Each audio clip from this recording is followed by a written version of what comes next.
sini. Ini bapak-bapak semua ini, nggak ada ibu-ibunya anjir. Dan memang pas karena topik kita malam ini kan tentang kolesterol ya. Kolesterol itu memang yang paling berisiko adalah bapak-bapak. Kenapa? Karena bapak-bapak itu nggak punya hormon namanya estrogen dan progesteron. Makanya untuk ibu-ibu yang masih menstruasi, lah bedanya di sini. Bapak-bapak itu kan enggak mens ya. Jadi dia enggak punya hormon itu, makanya kalau ada kolesterol lebih, tekanan darahnya tidak stabil dan berisiko. Kasus stroke, kasus serangan jantung kebanyakan pada laki-laki. Ya, malam hari ini kita akan bahas tentang dilema kolesterol ya. Dibutuhkan, sangat dibutuhkan, tapi juga bisa membahayakan. Mungkin saya di sebelah sini ya.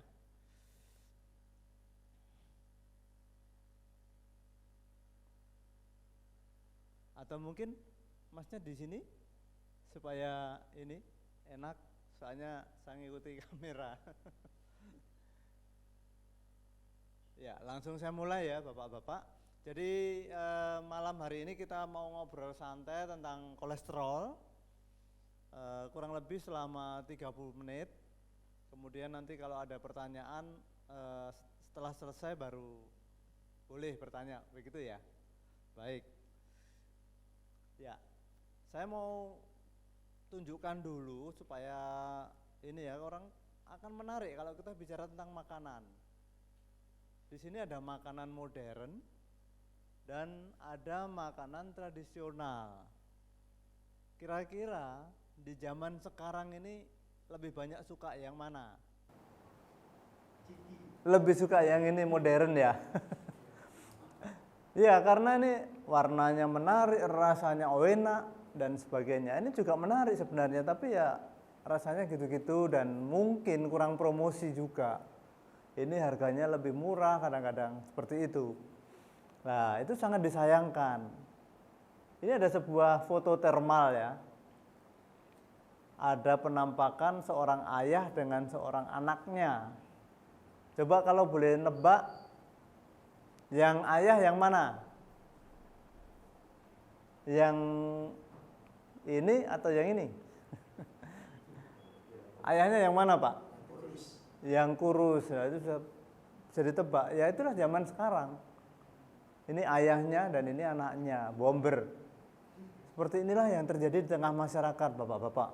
Jadi ini adalah tantangan kita, mudah-mudahan dengan ini ya pembahasan kali ini nanti bisa disampaikan. Karena banyak sekali masyarakat yang saat ini mengalami obesitas. Kita mau bahas tentang, sebelum kita bahas kolesterol ya, kita bahas dengan 3 makanan penting. Yang pertama adalah protein, kemudian fat atau lemak, dan yang ketiga adalah karbohidrat. Di sini ada persamaan dan perbedaan ya, antara lemak dan karbohidrat itu sama-sama dia menghasilkan energi. Dia menyediakan energi. Tapi ada juga persamaan antara lemak atau kolesterol ini dengan protein. Selain menyediakan energi, lemak itu ternyata juga membuat hormon. Untuk bahan baku membuat hormon.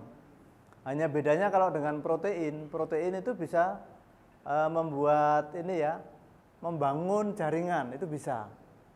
Disitulah bedanya. Maka sebenarnya dari gambaran ini adalah kolesterol itu penting. Untuk apa sih kolesterol itu? Kolesterol itu untuk sumber energi. Kemudian yang kedua untuk keseimbangan hormon. Monggo Pak Bahrul. Dan yang ketiga adalah untuk membentuk membran sel.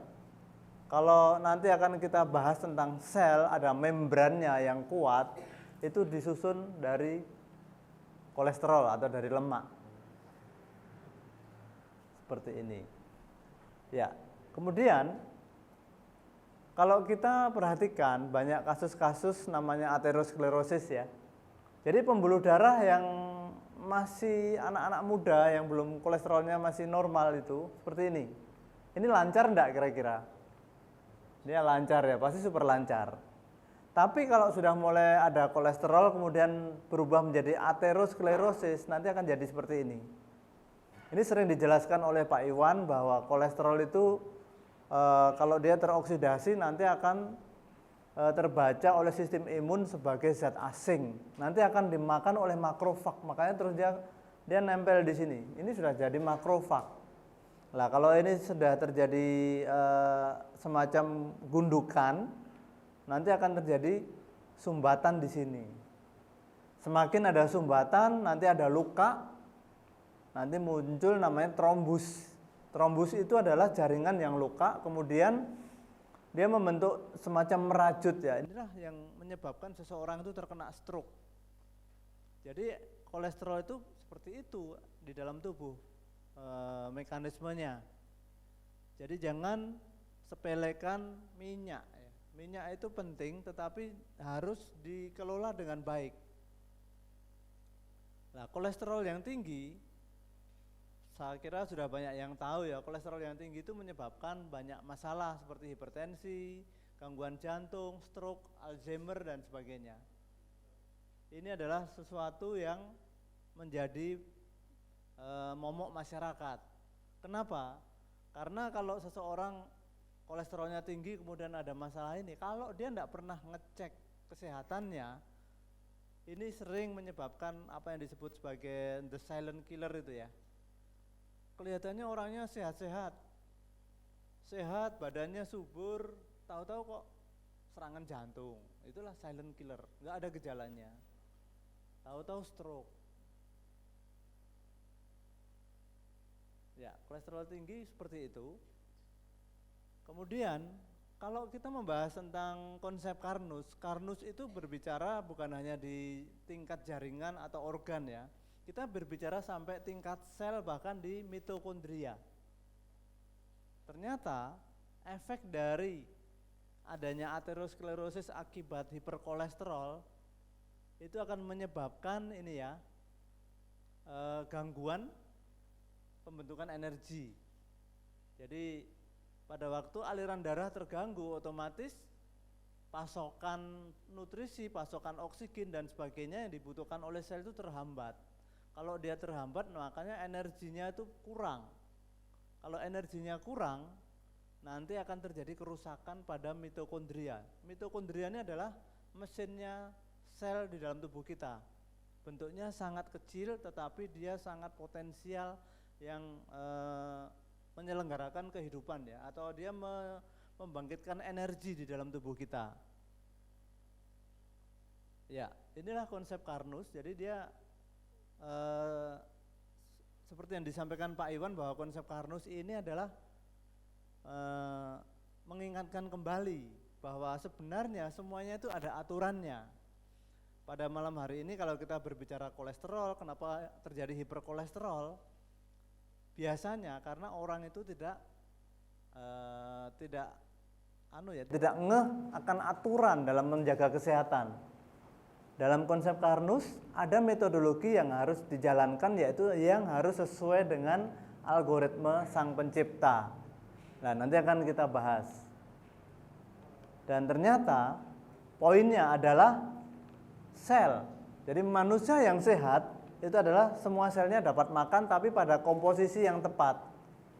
Tadi ada 3 makanan sel ya, yaitu protein, kemudian lemak dan karbohidrat. Nah, di sini yang paling penting adalah protein. Tetapi di masyarakat, terutama di Indonesia, orang rata-rata lebih mengutamakan karbohidrat. Makan yang penting wareg, tapi proteinnya kurang. Makanya ada satu cerita menarik ya, kemarin mungkin bapak-bapak ada yang nonton sepak bola ya. PSSI kan semakin bagus. PSSI semakin bagus. Ternyata salah satu pelatih kita yang dari Korea, itu dia ini ya, kita bisa lihat di berita, kalau ada anak asuhnya itu yang makan gorengan langsung dipecat. Ada anak asuhnya yang makan nasi padang, nggak boleh dipecat. Dan hasilnya apa? Kalau dulu sebelum dipegang oleh pelatih yang ini, dulu pemain Indonesia itu menit ke 70 masih oke, tapi 70 ke atas loyo. Nah, sekarang enggak. Kenapa? Karena proteinnya yang itu. Dan dari situ kebutuhan akan sel akan makan itu terpenuhi. Dan nanti akan kami jelaskan ya. Jadi manusia, sekali lagi kita ulang-ulang bahwa ada 100 triliun di dalam tubuhnya. Kalau kita bicara tentang tubuh manusia, memang lebih baik, lebih sempurna kalau kita juga membahas tentang bagian yang paling kecil, yaitu sel. Sel itu penting sekali. Dan kalau kita bicara tentang kesehatan, tubuh manusia itu sudah diciptakan oleh Tuhan bahwa semuanya serba sempurna.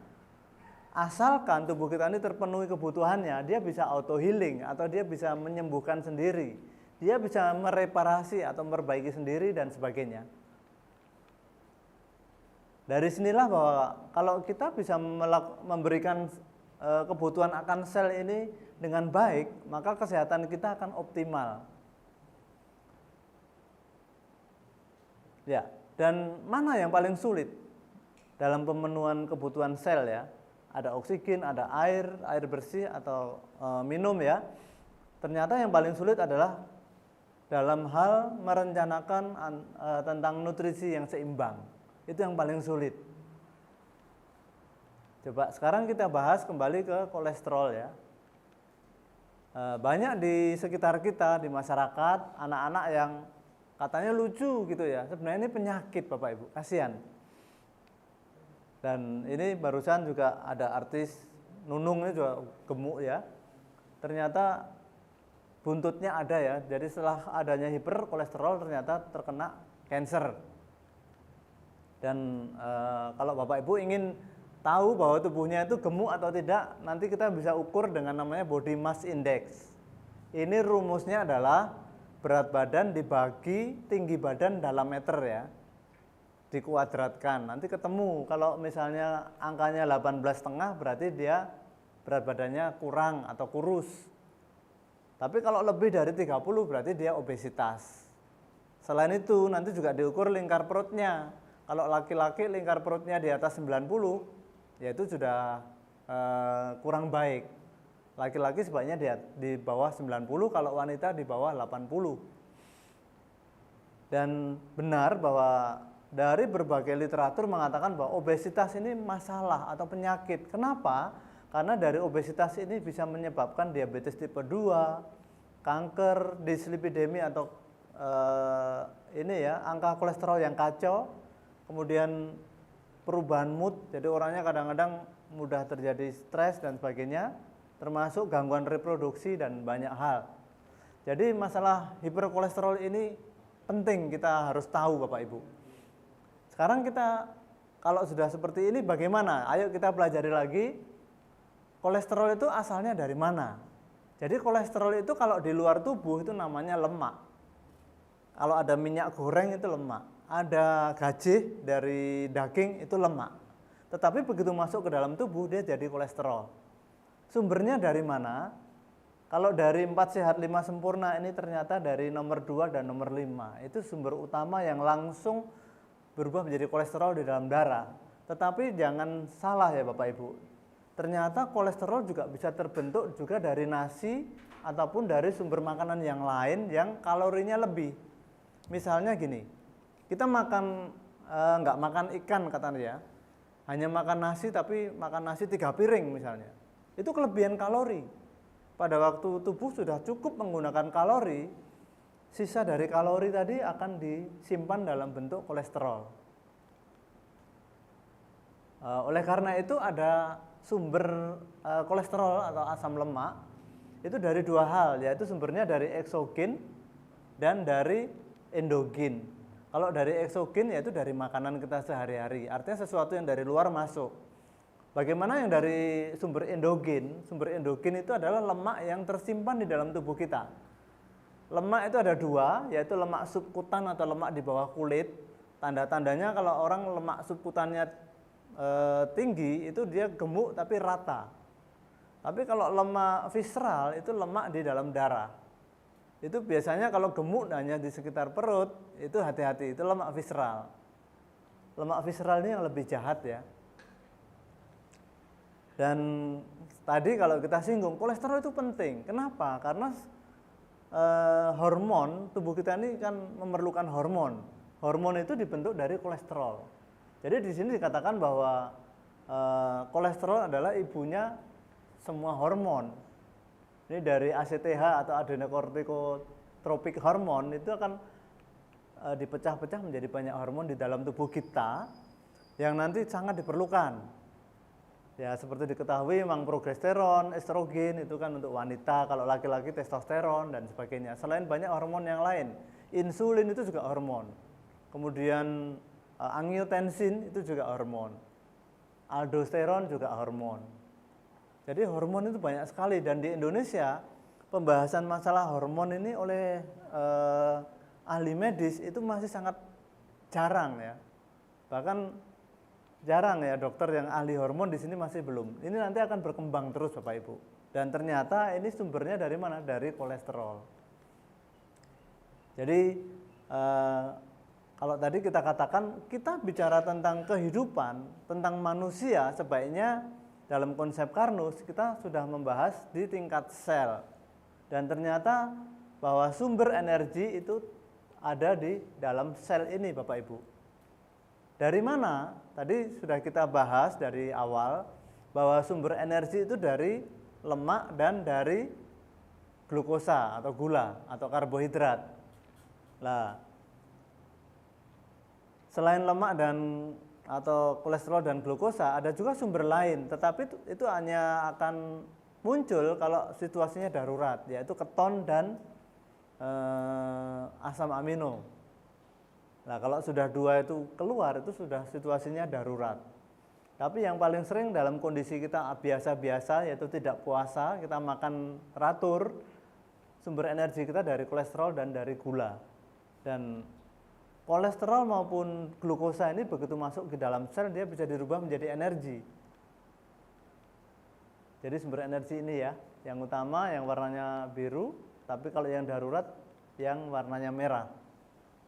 Makanya kalau seseorang itu sudah sakit gawat, biasanya nafasnya itu baunya kayak bau amonia. Itu artinya tubuhnya sudah tidak bisa mengolah glukosa dan asam lemak atau kolesterol ini, tapi dia menggunakan keton. Ini adalah darurat. Apalagi kalau asam aminonya sudah dipakai, itu orangnya makin kurus-kurus gitu ya. Kalau asam amino itu dipakai untuk energi, berarti tubuhnya nggak ada pembangunan lagi. Iya, tambah kurus, akhirnya kasihan, nggak kuat berdiri. Saat ini kita masih membahas tentang ini ya, utamanya kita membahas tentang kolesterol, di mana kolesterol itu nanti akan dirubah menjadi asam lemak. Sumbernya dari sumber eksogen tadi, dari makanan ini, kemudian dia diapakan di dalam tubuh. Jadi setelah dicerna di dalam tubuh, lemak ini akan masuk ke dalam usus, kemudian dia dirubah menjadi kilomikron. Kemudian setelah di dalam darah lewat liver, lemak ini berubah menjadi kolesterol. Jadi kolesterol itu apa? Kalau Bapak Ibu bingung, kolesterol itu sebenarnya minyak yang ada wadahnya. Kenapa? Karena kolesterol itu sifatnya nonpolar ya. Sedangkan yang membawa lemak itu adalah darah. Minyak ketemu darah nggak akan bisa. Oleh karena itu, supaya bisa dibawa oleh darah, dibentuk menjadi kolesterol, yaitu lemak yang dibungkus oleh lipoprotein.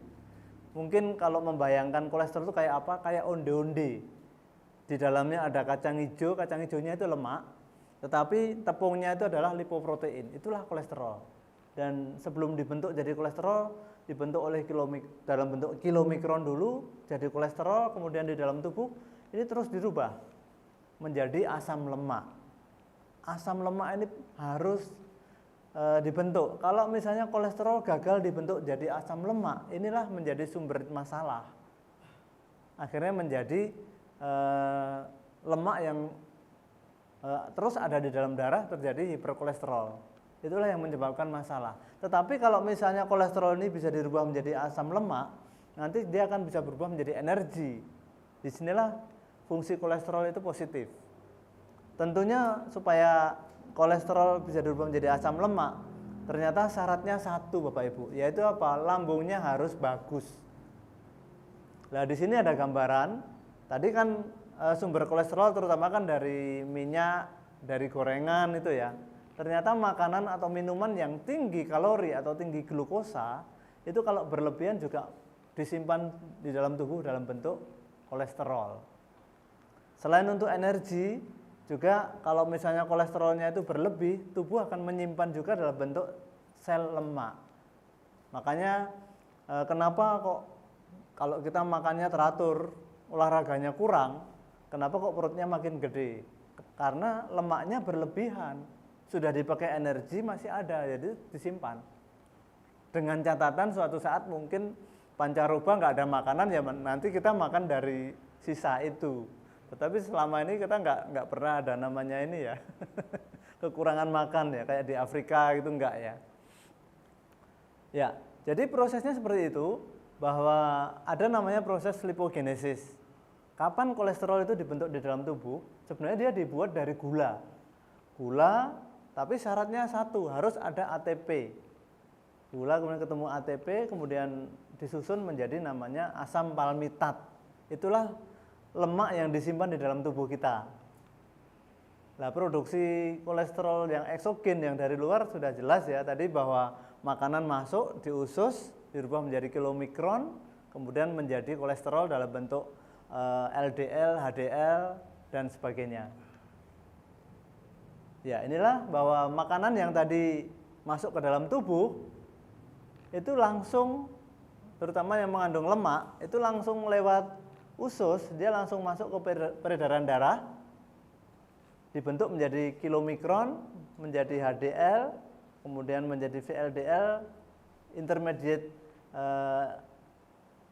ini ya, intermediate LDL, kemudian ini ada LDL. Jadi IDL itu intermediate density lipoprotein, kalau yang LDL low density lipoprotein. Ya, ini saya kasih gambaran bahwa lemak di dalam darah itu penting, tetapi syaratnya dia harus bisa dirubah menjadi asam lemak atau free fatty acid. FFA ini singkatannya free fatty acid ya.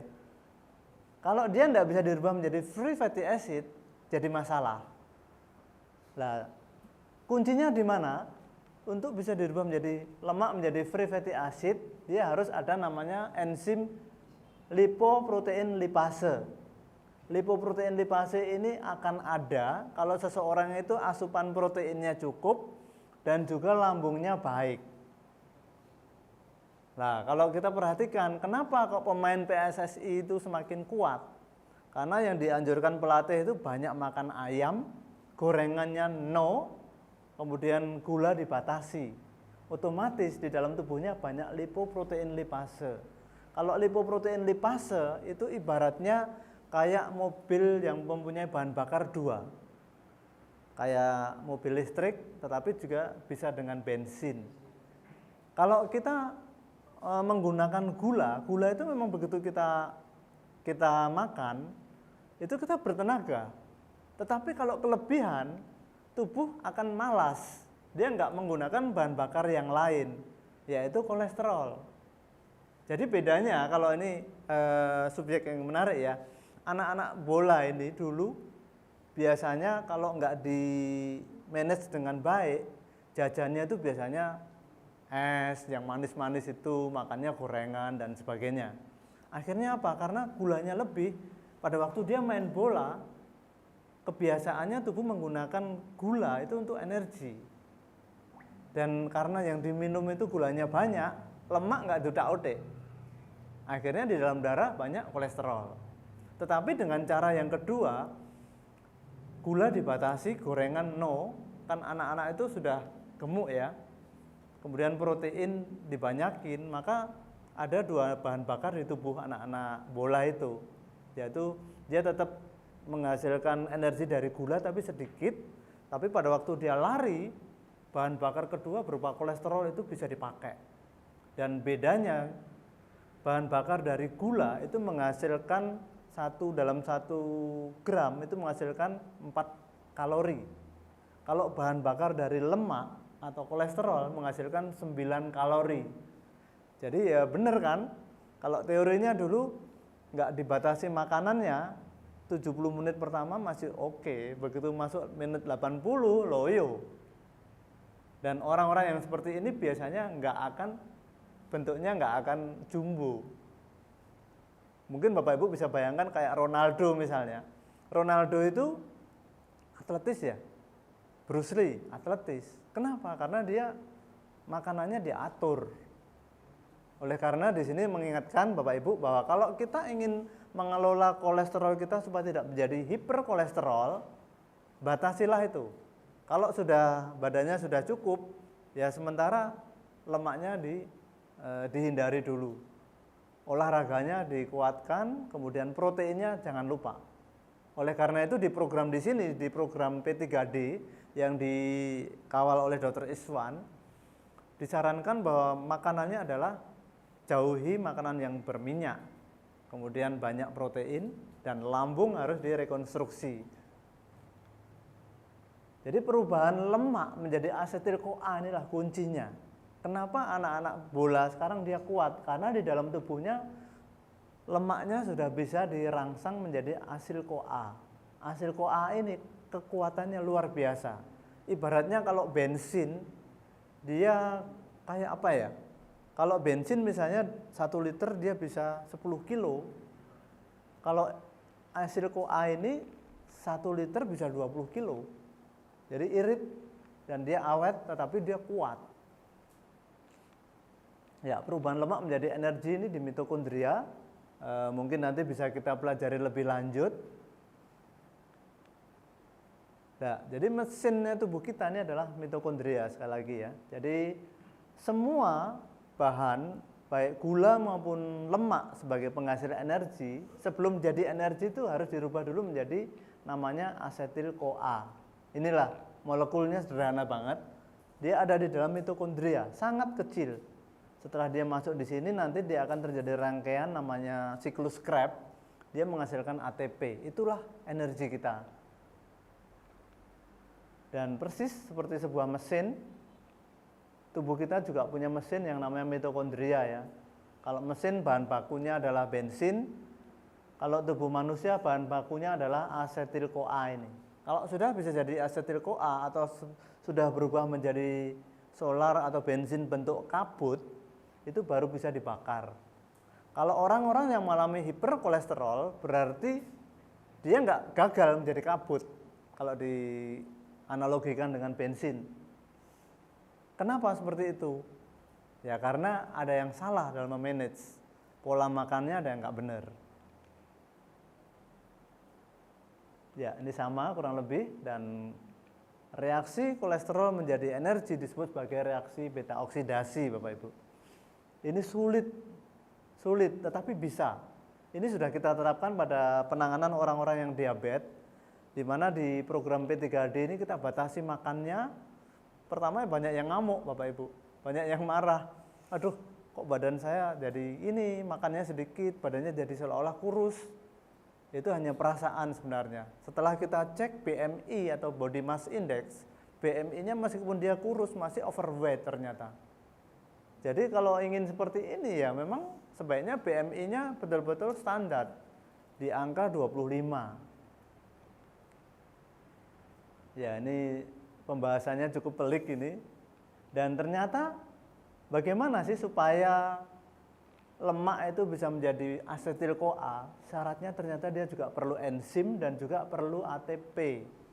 Jadi kalau ada di luar sana mengatakan, oh diet yang paling bagus adalah diet tidak makan gula sama sekali, itu kurang tepat. Karena untuk merubah lemak menjadi asetil-CoA, dia perlu enzim dan perlu ATP Bapak Ibu.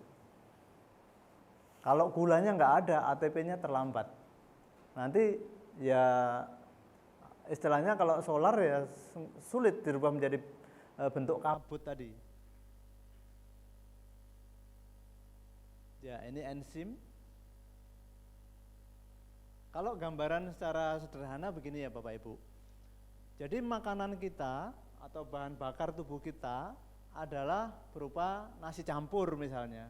Nasi campur ini ada 3 yang akan dirubah nasinya atau karbohidratnya akan dirubah menjadi glukosa. Nanti masuk ke usus, sudah jadi glukosa. Siapa yang merubah? Ini adalah lambung. Kemudian sumber yang kedua berupa lemak. Lemak ini bukan lambung yang merubah, tetapi oleh usus nanti akan masuk ke peredaran darah dalam bentuk kilomikron. Kemudian yang ketiga protein. Kalau protein ini yang merubah adalah lambung juga. Dia harus dirubah menjadi asam amino. Di sini kuncinya adalah di asam amino, Bapak Ibu. Kalau lambungnya bagus, pasti asam amino akan terbentuk. Tetapi kalau misalnya lambungnya ini bermasalah, asam amino gagal dibentuk, wah itu bahaya. Kenapa? Karena enzimnya nggak ada. Padahal untuk merubah lemak menjadi energi, lemak ini syaratnya dia harus masuk ke sel, tapi dia dalam bentuk bukan kolesterol, tapi dia harus dibentuk menjadi namanya free fatty acid. Kolesterol itu lebih kecil lagi trigliserid ya. Nah, pada orang-orang yang lambungnya bermasalah, enzimnya ini enggak ada, enzim lipase terutama, trigliseridnya enggak bisa dipecah menjadi free fatty acid. Akhirnya lemak gagal masuk ke dalam sel. Ini akhirnya kalau dia gagal masuk ke dalam sel, ya dia selamanya berada di dalam peredaran darah. Terjadilah hiperkolesterol. Ini yang menjadi masalah. Ternyata kuncinya satu, yaitu lambungnya harus bagus. Bukan berarti lambung jelek itu harus sakit mah, enggak. Ternyata ada orang yang tidak mengalami sakit mah, enggak ada keluhan nyeri ulu hati, itu lambungnya sudah turun fungsinya, Bapak Ibu. Kunci yang kedua adalah mengatur. Karena lemak ini adalah suatu unsur makanan yang paling susah di manage ya oleh tubuh. Kurangilah lemak. Kenyataannya di masyarakat kalau orang makan pasti cari yang gurih-gurih.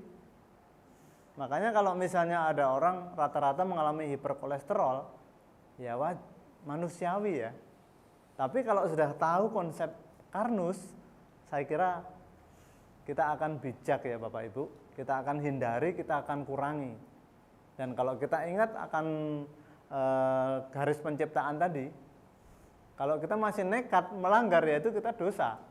Sebenarnya di situ. Nah, di sini kuncinya.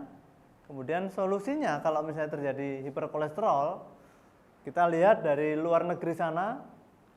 Tadi saya katakan bahwa lemak visceral atau lemak di dalam darah itu jahat.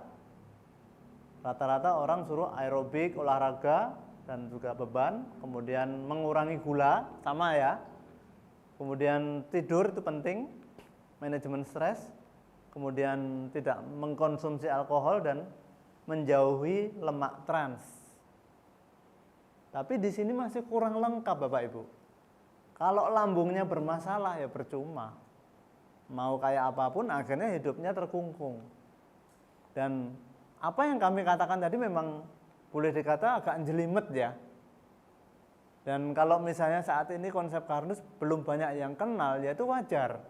Karena banyak orang yang malas bicara kesehatan, maunya yang simple. Udah pokoknya saya minum obat kolesterol, selesai.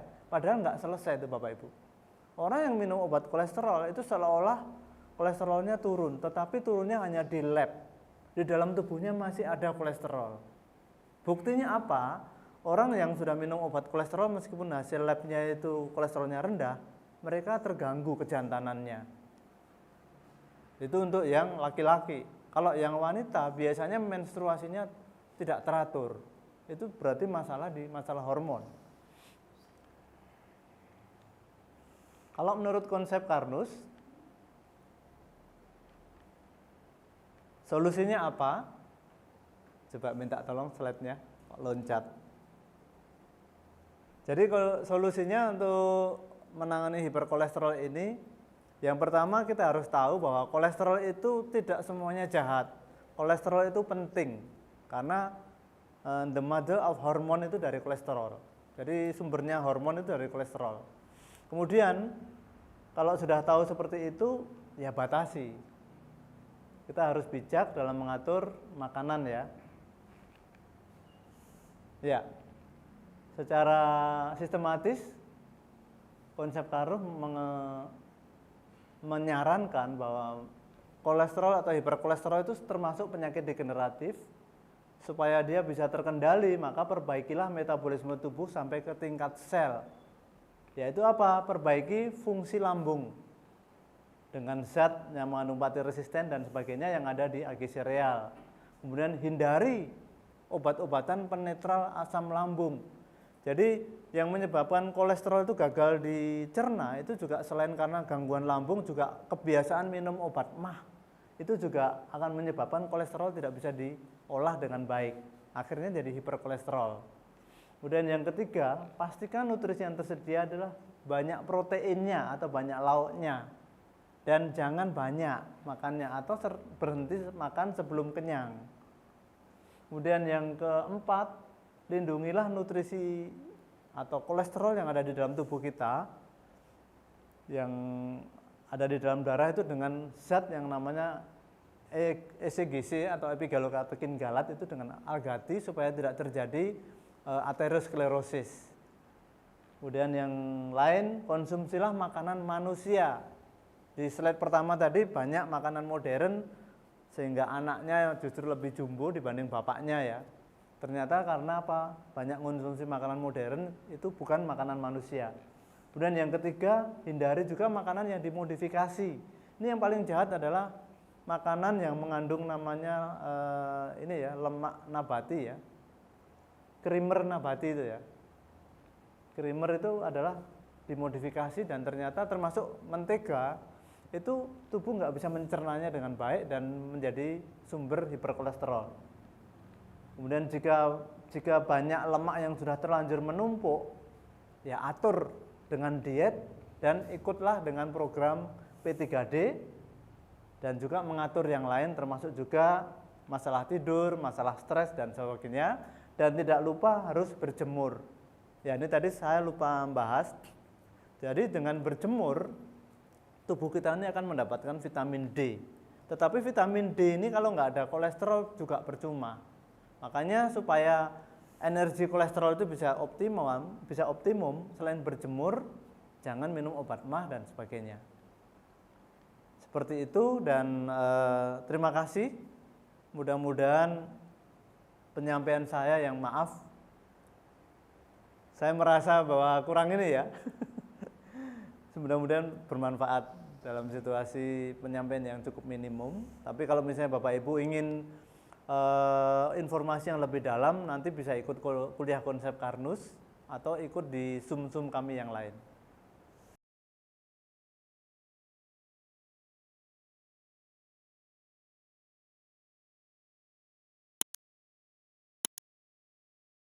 Konsep Karnuss, cara cerdas untuk sehat.